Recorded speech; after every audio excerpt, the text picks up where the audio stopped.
법무법인 바르정은 캠코의 지원을 받은 회생회사의 M&A 자산 매각 프로그램을 진행하고 있습니다. 오늘의 매물은 알루미늄 중력금형 주조 및 절삭 가공 기술을 보유하고 자동차 부품 및 산업용 기계 부품을 제조하는 회사인데요. 안성시 공도읍에 위치한 공장과 부동산은 감정 가격이 39.4억 원을 기록하고 있습니다.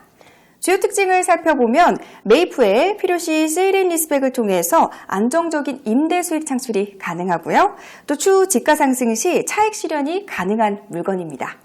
또한 자동차 부품 산업 중 없어서는 안 되는 품목으로 수익성이 개선이 되고 있고요.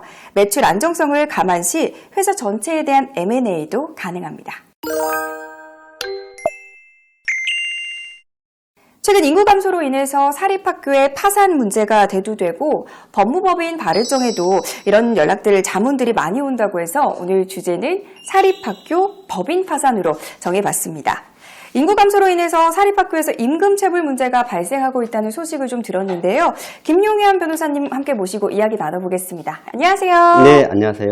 네, 자, 오늘의 주제는 사립학교 파산 문제인데 임금 체불 문제가 발생하고 있다고요? 네, 요즘에 그 인구 감소가 많이 있기도 하고 네. 그 사립학교 자체 내에 또 법적 분쟁이 있을 수가 있습니다. 그렇기 때문에 그 사립학교 근로자 대부분 선생님이겠죠. 선생님 임금 체불 문제가 생기는 경우가 상당히 또 있거든요. 네.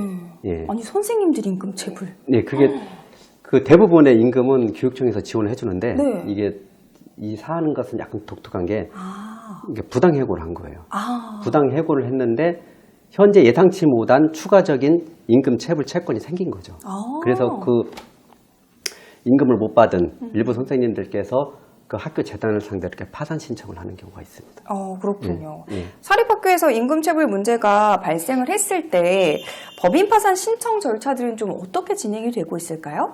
그러니까 사립학교는 일반 그 법인이나 그 회사마다 약간 다른 특징이 있어요. 사립학교 같은 경우는 그 채권에 대해서 강제 집행이 안 돼요. 왜요? 그러니까 왜 그러냐면 학교 학생들 학습권이 있으니까 사립학교 재단을 상당히 많이 보호를 했고 사립학교 그 재산을 함부로 처분 못하게 하고 뭐 이런 법적 제약이 많거든요. 네.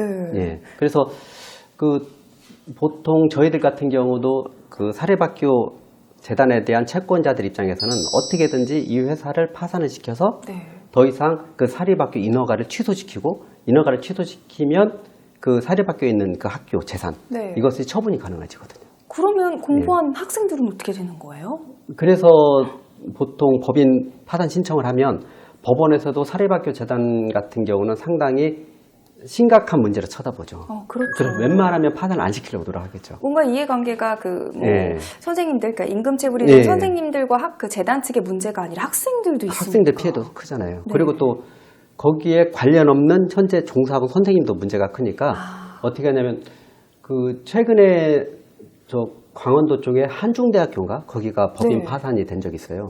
근데 거기도 어떻게 했냐면 법인 파산 선고를 합니다. 법인 파산 선고를 하면 파산 관제인이 그 학교에 대한 재산에 대한 처분 권한을 다 확보를 해요. 그러니까 점유권을 확보하죠. 근데 갑자기 파산 선고를 했다고 해도 거기는 학생이 있을 거 아니에요. 그 학생 선생님은 어떻게 할 것이냐. 그래서 파산 관제인이 법원에 그 학교 계속 운영할 수 있는 허가를 받아요. 허가를 받아서 잠시적, 일시적으로 그 학교를 계속 운영할 수 있게끔 해주죠. 일단은 급반대로 계속 학교 운영하고 학생들도 공부를 할 수 있게. 네, 그리고 그 운영을 할 수 있게 만든 이후에 전학 절차라든지 교원도 다른 뭐 전출 절차 이런 절차를 받게 되는 거죠. 그런 것도 다 이제 끝까지 책임을 지는 거군요. 네, 파산관제인 업무가 거기 있는데 문제는 또 이게 파산관제인이 그런 업무를 하다 보면 파산관제인은 무슨 학교에서 전문가도 아니니까. 그러니까요. 그리고 그렇게 학교를 계속하는 사이에 또 새로운 채권 채무가 생길 수가 있어요. 그러니까 법원 입장에서는 그 기간을 상당히 단기간으로 인정해주고 상당히 신중히 인정해주고 있습니다.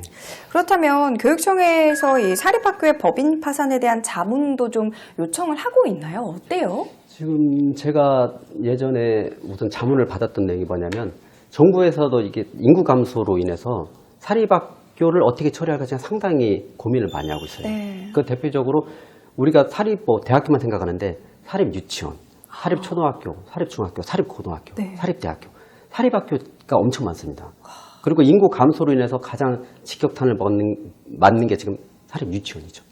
그렇죠. 그러니까 사립유치원, 사립초등학교를 파산을 시켜야 되는데 그 사립학교 재단이 돈이 없어서 파산 절차를 못 받는 경우가 있어요. 왜 그러면 파산 절차 발표 때 돈이 필요하거든요. 네. 그래서 국가에서 그 파산 비용을 지원해 주는 것이 과연 이게 파산 재단에 유입이 되는 건지 어쩐지 해서 저희들이 옛날에 제가 자문을 받은 적이 있고 네. 요즘 최근에는 교육청에서도 자세한 자문을 많이 받아요. 그러니까 사립학교에 대한 파산이 장래적으로 많이 발생될 것 같기도 하고 맞아요. 현재 그 전국에 조금씩 계속 사립학교 파산 문제가 지금 생기고 있거든요. 인구 감소로 인해서. 그래서 교육청에서도 자문을 많이 요구하고 있죠. 인구 감소 문제는 지금 당장보다 이제 미래에 더 심각하게 대두될 문제기도 해서요. 조만간 아마 사립학교 유치원이나 사립초등학교는 많이 없어질 겁니다. 지금 서울 쪽은 좀 괜찮지만 지방 쪽은 상당히 심각하거든요. 그렇죠. 네. 맞습니다. 네, 이렇게 변호사님의 이야기 들어봤습니다. 앞으로도 저희는 최선을 다해서 사립학교와 근로자들의 권리 보호 그리고 법인 파산 절차를 적극적으로 지원하겠습니다. 시청자 여러분 오늘도 함께해 주셔서 감사드리고요. 변호사님 감사합니다. 네, 감사합니다.